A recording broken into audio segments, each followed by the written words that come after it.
Hi friends, welcome back our YouTube channel. Friends, ఈరోజు మనం శ్రావణ మంగళ గౌరి యొక్క వ్రత కథ కోసం తెలుసుకుందాం. అసలు ఈ వ్రత కథ ప్రాముఖ్యత ఏంటి అనేది ఇప్పుడు తెలుసుకుందాం. అయితే పూర్వము ధర్మపాలుడు అనే ఒక వైశ్యుడు ఉండేవాడు. అతడు మిక్కిలి ధనవంతుడు. అయితే అతను భక్తివంతుడైన అతనికి పెళ్ళైనా కూడా సంతానము కలగలేదు. తన భార్యతో కలిసి దాన ధర్మాలు చేశాడు. ఇలా ఉండగా ఒకనాడు ఒక సాధువు వాళ్ళ ఇంటికి భిక్షకు వచ్చాడు. ధర్మపాలుని భార్య బంగారు పళ్ళెంలో భిక్ష తీసుకొని వచ్చింది. సాధువు ఆ భిక్షను స్వీకరించలేదు. తిరిగి వెనక్కి వెళ్ళిపోయాడు. కారణం ఏమని అడగగా పుత్రుడు లేని ఈ ఇంట భిక్ష స్వీకరింపరాదని తెలిపి పరమేశ్వరుని గురించి తాపమా ఆచరించమని ఉపాయము చెప్పి వెళ్ళిపోయాడు. పిదప ఆ దంపతులు చేసిన తపమునకు ప్రసన్నుడైన పరమేశ్వరుడు అల్పాయుష్యుడగు పుత్రుడు మీకు కలడని వరమిచ్చాడు. ఊరు వెలుపల ఉన్న ఆలయము వద్ద గల మామిడి చెట్టుకు ఒకే ఒక ఫలము నీ భార్యకు కోసుకురమ్మని తన భర్తకు ఆజ్ఞాపించాడు. అట్లనే అని ఆ ధర్మపాలుడు వృక్షము వద్దకు వెళ్లి అత్యాశ వలన ఒక ఫలము గాక చాలా ఫలాలు తెంపి మూటగట్టుకొని వచ్చెను.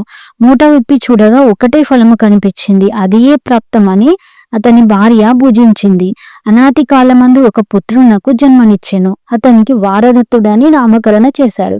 అయితే ఒకరోజు తన తల్లి దుఃఖించుచూ ఉండగా ఆ వారదత్తుడు వచ్చి, నీ దుఃఖానికి కారణం ఏమిటి అమ్మా అని అడగగా, పుత్రుడా, నీకు అల్పాయుష్ ఉన్నది, యమదూతలు వచ్చి నిన్ను తీసుకొని పోసాగారు అని చెప్పుతూ దుఃఖించాను. అయితే అమ్మ, నేను బ్రతికి ఉండగానే కాశీయాత్ర చేసి వచ్చేదనని తన తల్లితో తెలిపాను. అయితే నీ మేనమామతో కలిసి కాశీయాత్రకు బయలుదేరమని తన తల్లి చెప్పాను. మార్గ మధ్యంలో వారు ప్రతిష్ఠ నగరంను చేరుకొని ఒక పూదోటలో బాస చేశారు. ఆ పూదోట యందు సుశీలి అను రాజకుమార్తె తన చెల్లకత్తులతో ఆడుకొనిచుండెను. ఆట మధ్యలో తగావు వచ్చి ఒకరినొకరు విధవ అని దుర్భాషలాడిరి. అందుకు ఆ సుశీల తన ఇంట మానవతి అయిన తన తల్లి మంగళకరమైన గౌరీదేవి వ్రతము చేసి తనకు వాయనం ఇచ్చెనుగాన ఆ వ్రత మహిమ వలన తమ ఇంట వైధవ్యము ఉండదని పలికెను. ఇది విన్న వారదత్తుని మేనమామ ఈమెకు తన మేనల్లుడిని ఇచ్చి వివాహము చేసిన నా మేనల్లుడు బ్రతకగలడని భావించి సుశీల తండ్రి మంతనములు జరిపి వారదత్తుని ఇచ్చి పెళ్లి చేశారు. వివాహము జరిగిన ఈ రోజున సుశీల మంగళగౌరీదేవిని పూజించెను. ఆ రాత్రి సుశీల స్వప్నమందు గౌరీదేవి ప్రత్యక్షమై, నీ భర్తకు నేడు సర్పముచే ప్రాణగండము ఉన్నదని ఒక పాము వచ్చి ఆ పామును పట్టి నీ తల్లి వాయనమిచ్చిన మట్టి కుండలో మూటగట్టు మని ఆనతిచ్చెను. సుశీల ఉలికిపడి మేల్కొనగా తన భర్త ఎదుట ఒక సర్పము కనిపించింది. సుశీల ధైర్యము వీడక నిద్రించుచున్న తన భర్త తొడ మీద ఎక్కి ఆ అటక మీద ఉన్న కుండను దింపి సర్పమును ఆ కుండలో బంధించి వస్త్రముతో మూటగట్టి నిద్రించెను. తెల్లవారక మునిపే వారదత్తుని మేనమామ అతనిని మేల్కొలిపి కాశీకి తీసుకుపోయాను.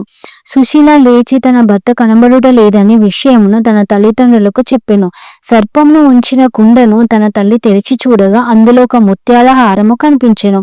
అటుపిమ్మట సుశీల తనకు మారు వివాహము చేయదలచినని తన తల్లిదండ్రులను తిరస్కరించి తన భర్త కోసము వేచి చూసేదనని పలికి మంగళగౌరి పూజ చేయుచు బాటసారులకు అన్నదానము చేయుచు తాంబూలాది బహుమతులు ఇవ్వసాగెను.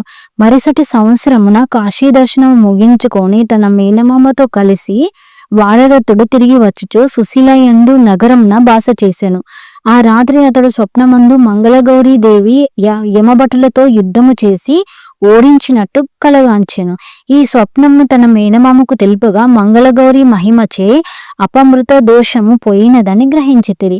మరుసటి దినము అక్కడిన సత్రమునందు జరుగు అన్నదానములో వారదత్తుడిని చూచిన సుశీల గుర్తుపట్టి తన భర్త ఇతనేనని తన తల్లిదండ్రులకు తెలిపి తన వద్ద ఉన్న వారదత్తుడు విడిచిన అంగుళికమును చూపెను.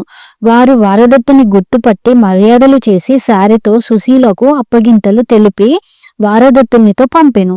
పుట్టింట శ్రావణ మంగళ గౌరపు వ్రతం ఆచరించి అత్తవారింట అడుగు పెట్టిన సుశీలకు తన అత్తమామలు అందులౌటగాంచి తనతో తెచ్చిన కాటుకను వారి కనులకు పెట్టగా వారికి దృష్టి వచ్చెను.